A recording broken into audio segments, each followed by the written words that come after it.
బాగి చెంబా ఇద్దరు రోడ్పై నడుచుకుంటూ వస్తూ ఉండగా మనోహరి కార్లో స్పీడ్గా వస్తూ ఉంటుంది. మనోహరి కార్తో బాగిని గుద్దేయడంతో ఆ బాగి పక్కకి పడిపోతుంది. మనోహరి కార్తో అక్కడి నుండి వెళ్ళిపోతుంది. అమర్కి బాగికి యాక్సిడెంట్ అయింది అన్న ఫోన్ రావడంతో రాథోడ్ అని గట్టిగా అరిచి బాగికి యాక్సిడెంట్ అయిందంట, తొందరగా వెళ్దాం పదా అని రాథోడ్ని తీసుకొని హడావిడిగా బయలుదేరుతాడు. అమర్ కంగారుగా ఇంటికి చేరుతాడు. అమర్ రాథోడ్ ఇద్దరు ఇంట్లోకి వస్తూ ఉండగా మనోహరి హాల్లో అటు ఇటు తిరుగుతూ ఉంటుంది. బాగి ఇక్కడ అని కంగారుగా అమర్ అడుగుతూ ఉండగా పైన అని చెప్తుంది మనోహరి. ఇక పైన రూమ్లోకి హడావిడిగా బయలుదేరుతాడు పరిగెత్తుకుంటూ అమర్. కానీ ఆ రూమ్లోకి వెళ్ళేసరికి అక్కడ బెడ్ పైన చెంబా పడుకొని ఉంటుంది. బాగి తన పక్కన నిలబడి తనకేం కావాలో చూసుకుంటూ ఉంటుంది. ఏమైంది అని అమర్ అడుగుతుండగా ఏదో కారు హడావుడిగా స్పీడ్గా వచ్చేసిందండి, నన్ను కాపాడబోయి యాదమ్మ తలకి దెబ్బ తగిలించుకుంది అని చెప్తూ ఉంటుంది బాగి. అసలు ఏం జరిగిందంటే కారు స్పీడ్గా వస్తున్నప్పుడు యాదమ్మ అదే చెంబ బాగిని పక్కకి నెట్టేయడంతో బాగి పక్కన పడిపోతుంది. చెంబాకి ఇటు పక్కన పడుతుంది. ఆ రోడ్ తలకి తగిలి దెబ్బ తగులుతుంది చెంబాకి.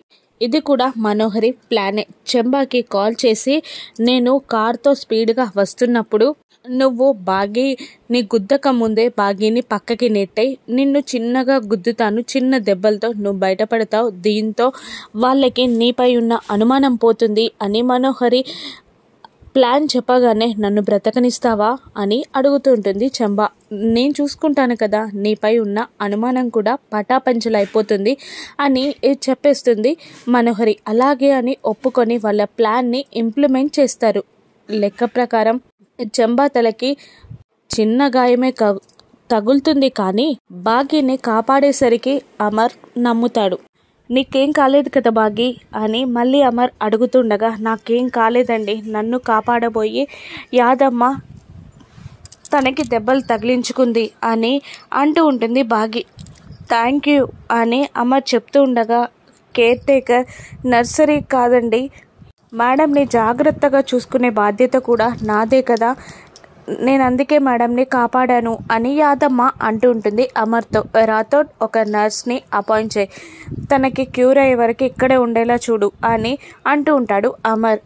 ఎందుకు అమర్, నేనున్నాను కదా చూసుకోవడానికి, దెబ్బకి డ్రెస్సింగ్ చేయడం చిన్న చిన్న పనులే కదా, నేను చూసుకుంటాను అని మనోహరి అనగానే అలాగే షూరా మరి అని అమర్ అంటూ ఉంటాడు. షూర్ అమర్ అని మనోహరి అనగానే ఓకే అని అంటూ అమర్ రాథోడ్ బయటికి నడవగా బాగి కూడా బయటికి వెళ్ళిపోతుంది.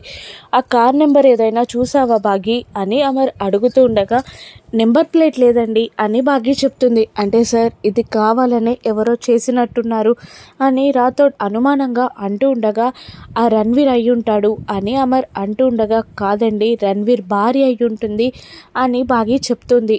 లోపటి నుండి ఈ మాటలంటి వింటున్న మనోహరి నవ్వుకుంటూ ఉంటుంది. ఎలాగైనా ఆవిడని పట్టుకోవాలి అని అమర్ అంటూ అక్కడి నుండి వెళ్ళిపోతాడు. నన్ను పట్టుకోవడం నీ వల్ల కాదు అని మనోహరి అనుకుంటూ చెంబాకి ఐఫై ఇస్తుంది.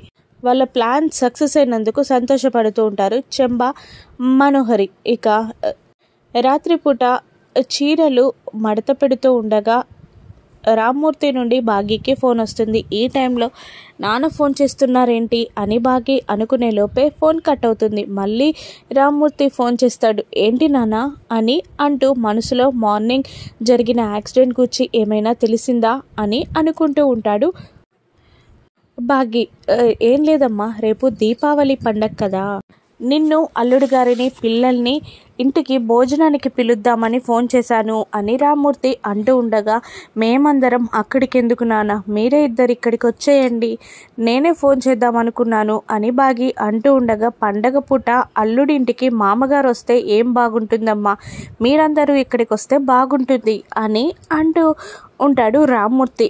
అలా కాదు నాన్న అని అంటుంది బాగి. అల్లుడు గారు ఉన్నారా అమ్మ, ఒకసారి అల్లుడు గారికి ఇవ్వు అని అంటాడు రామ్మూర్తి. అప్పుడే అమర్ రూమ్లోకి వస్తూ ఉంటాడు. మా నాన్నగారు మీతో మాట్లాడతారంట అని బాగి అమర్కి ఫోన్ ఇస్తుంది. చెప్పండి మామయ్య గారు అని అమర్ అంటూ ఉండగా రేపు పండగ కదా బాబు, నువ్వు అమ్మాయిని తీసుకొని పిల్లల్ని తీసుకొని పండక్కి భోజనానికి ఇంటికి రా బాబు అని రామ్మూర్తి అనగానే, మామయ్య గారు నేనే మీకు కాల్ చేద్దాం అనుకున్నాను, మీరిద్దరు ఇక్కడికి వచ్చేయండి, రేపు పండగ ఇక్కడే జరుపుకుందాం అని అమర్ అనగానే, ఎందుకు బాబు మీరే వచ్చేయండి అని అంటూ ఉంటాడు రామ్మూర్తి. మేము 6గురం మామయ్య గారు, మేము అక్కడికి వచ్చి మిమ్మల్ని ఇబ్బంది పెట్టడం కాదు, మీరే ఇక్కడికి రండి, మేము 6గురం వచ్చే బదులు మీరిద్దరు వస్తే సరిపోతుంది కదా మామయ్య గారు అని అంటూ ఉంటాడు అమర్. అయ్యో మీరు నాకు ఇబ్బంది ఏంటి బాబు అని రామ్మూర్తి అంటూ ఉండగా, అది కాదు మామయ్య గారు, నేను మీకు అత్తయ్య గారికి బట్టలు కొనేశాను, టపాసులు కూడా కొనేశాను, లక్ష్మీ పూజ ఉంది, మార్నింగ్ పూజ చేసేసుకొని మీకు ఇష్టమైన పిండి వంటలు కూడా చేపిస్తాను, తినేశాక ఈవినింగ్ జాలీగా టపాసులు కాల్దాం, వచ్చేయండి మామయ్య గారు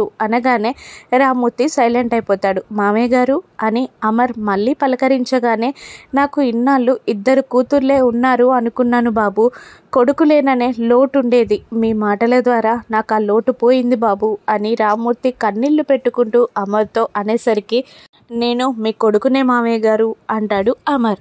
సరే బాబు వస్తాం అని అంటూ రామ్మూర్తి కాల్ కట్ చేస్తాడు. ఇక బాగి ఆ మాటలని విని ప్రేమగా అమర్ని హత్తుకుంటుంది. ఏమైంది బాగి, ఎందుకు ఏడుస్తున్నావు అని అమర్ అడుగుతుండగా, మీరు మా నాన్నతో మాట్లాడుతుంటే మామ అల్లుళ్ళు మాట్లాడుకున్నట్టు కాకుండా తండ్రి కొడుకులు మాట్లాడుకున్నట్టు నాకు అనిపించింది అని అంటూ కన్నీళ్లు పెట్టుకుంటూ దూరం జరిగి 2 చేతులెత్తి దండం పెట్టి, మీరెంత మంచివారో, మా 2 అక్కాచెల్లెల్ని ఎంత మంచి మనిషి చేతిలో పెట్టానని మా నాన్నగారు అనని రోజు లేదు, ఇటువంటి చివరి రోజుల్లో మా నాన్నకి మీరు చాలా సంతోషాన్ని అందిస్తున్నారు అని బాగి అంటూ ఉండగా, మా నాన్న నాకెంతో మీ నాన్న కూడా నాకు అంతే బాగి అని అంటూ అక్కడి నుండి రూమ్లో నుండి వెళ్ళిపోతాడు. ఇక బాగి ఆరు ఫోటో పట్టుకొని, మంచి మనిషి అల్లుడుగా వస్తే ఆ పిల్ల తల్లిదండ్రులు ఎంత హ్యాపీగా ఉంటారో కదక్క అని ఆరుతో చెప్తూ ఉంటుంది బాగి. ఇక రాత్రిపూట టపాసులు కాల్చడానికి పిల్లలు టపాసులన్నీ చెక్ చేస్తుండగా, అంజు పెద్ద బాంబులని కాలుస్తానంటూ ఉండగా, నువ్వు సీమ టపాకాయ అంతా కూడా లేవు అని వెక్కిరిస్తారు మిగతా 3 పిల్లలు. నేను చేతిలో పెట్టుకుని 1000 వాలా కాల్చగలను అని అంజు అంటూ ఉండగా, అంత లేదు నీకు, 1000 వాలా అంత కూడా ఉండవు, నువ్వు సీమ టపాకాయలు కాల్చుకో అని అనగానే, నాకేం వద్దు మీరే కాల్చుకోండి అంటూ అంజు కోపంగా వెళ్ళిపోగా, ఆనంద్ ఎందుకు దాన్ని అలా ఏడిపిస్తారు అంటుండగా, ఏంట్రా నువ్వు దానికి సపోర్టా అని అమ్ము అంటూ ఉంటుంది. ఇక దూరంగా ఉన్న చెంబాని చూసి అంజు అనుమానపడుతూ లోపలికి వెళ్ళి, నేను ఎక్కడో చూశాను అని అంటూ చుట్టూ తిరుగుతూ ఉంటుంది. నాది వేరే ఊరమ్మా, మీరు చూసే అవకాశమే లేదు అని చెంబ వణికిపోతూ చెప్తూ ఉంటుంది. అప్పుడు మనోహరి వచ్చి అంజుని రూమ్లో నుంచి పంపించేస్తుంది. ఈ పొట్టి బుడంకాయ్ నన్ను చాలా తిప్పలు పెడుతుంది, మార్నింగ్ ఆ భాగమతి కూడా అంతే, ఈ ఇంట్లో ఎలా ఉంటున్నావు, కుంపుల మీద కూర్చున్నట్టుంది అని అంటూ ఉంటుంది చెంబ. ఇన్నాళ్ళు నేను ఎలా ఉన్నాననుకున్నావు, నిప్పుల కుంపటి మీద ఉన్నట్టు ఉంటుంది, కానీ నా లక్ష్యం నెరవేరడానికి తప్పదు, రేపు దాన్ని చంపేశాక నా లక్ష్యం నెరవేరుతుంది అని మనోహరి అంటూ ఉండగా, ఏం చేస్తావు అని చెంబ అడుగుతూ ఉంటుంది. రేపు బాగిని సజీవ దహనం చేయబోతున్నాను అని అంటూ ఉంటుంది మనోహరి. ఎలా అని అడుగుతూ ఉంటుంది చెంబ. చెప్పను, రేపు చెప్తా అని అంటుంది మనోహరి. ఇక తెల్లవారాక పండగ రోజున బాగి చక్కగా రెడీ అయి తలంటూ స్నానం చేసి రెడీ అవుతూ దుద్దులు నెక్లెస్ పెట్టుకొని అమర్ ఇంకా నిద్రపోవడం గమనిస్తుంది బాగి. ఈయనేంటి ఇంకా నిద్రపోతున్నారు, మిలిటరీ డిసిప్లిన్ ఏమైందో అని బాగి అనుకుంటూ వెళ్ళి అమర్ని నిద్రలేపుతుంది. ఏమైందండి ఈరోజు ఇంకా నిద్ర లేవట్లేదు అని అంటూ ఉంటాడు అమర్తో బాగి. అప్పుడు అమర్, ఈరోజు పండగ కదా అని అంటాడు. అప్పుడు బాగి, పండగ అయితే ఇంకా మార్నింగ్ లేవాలి కానీ ఇలా పడుకోవడం ఏంటండి అని అంటూ ఉంటుంది బాగి. పండగ పూట పడుకున్న భర్తని భార్య లేపితే ఎలా ఉంటుందో ఫీల్ అవ్వాలని ఇలా చేశా అని అనగానే, ఏం మాట్లాడుతున్నారని మీరు ఇలా ఫీల్ అవ్వడం ఏంటి అని నవ్వుతూ అడుగుతూ ఉంటుంది బాగి. ఏంటి మిలిటరీ వాళ్ళు లేట్గా లేవకూడదా, మాకు కోరికలు ఉండవా అని అమర్ అనేస్తాడు. అలా కాదండి, మీరిలా మాట్లాడడం ఏంటా అని నవ్వుతూ ఉంటుంది బాగి. ఎందుకు నవ్వుతున్నావు అని అమర్ అడుగుతూ ఉండగా ఏం లేదు అంటుంది బాగి. కానీ బాగి కురుల నుండి కారుతున్న నీళ్ళని చూసి అలా చూస్తూ ఉండిపోతాడు అమర్. ఏమైందండి అలా చూస్తున్నారు అని బాగి అడుగుతూ ఉండగా, మీరు పెదాలకి లిప్స్టిక్, ఐలైనర్స్, ఐ షాడోస్ అని ఏవేవో వేస్తారు. వాటికన్నా మార్నింగ్ లేచి తలంటు స్నానం చేసి ఇలా మీ కురుల నుండి కారుతున్న నీళ్ళని చూస్తుంటే మీరు ఎంత అందంగా ఉంటారో తెలుసా అని అమర్ బాగిని అందంగా ఉన్నావని పొగిడేస్తూ ఉంటాడు. బాగి సిగ్గుపడుతూ ఉంటుంది. మనోహరి ప్లాన్ సక్సెస్ అవుతుందా? బాగిని అమర్ ఎలా కాపాడుకుంటాడో రాను ఎపిసోడ్స్లో చూద్దాం. Thank you for watching.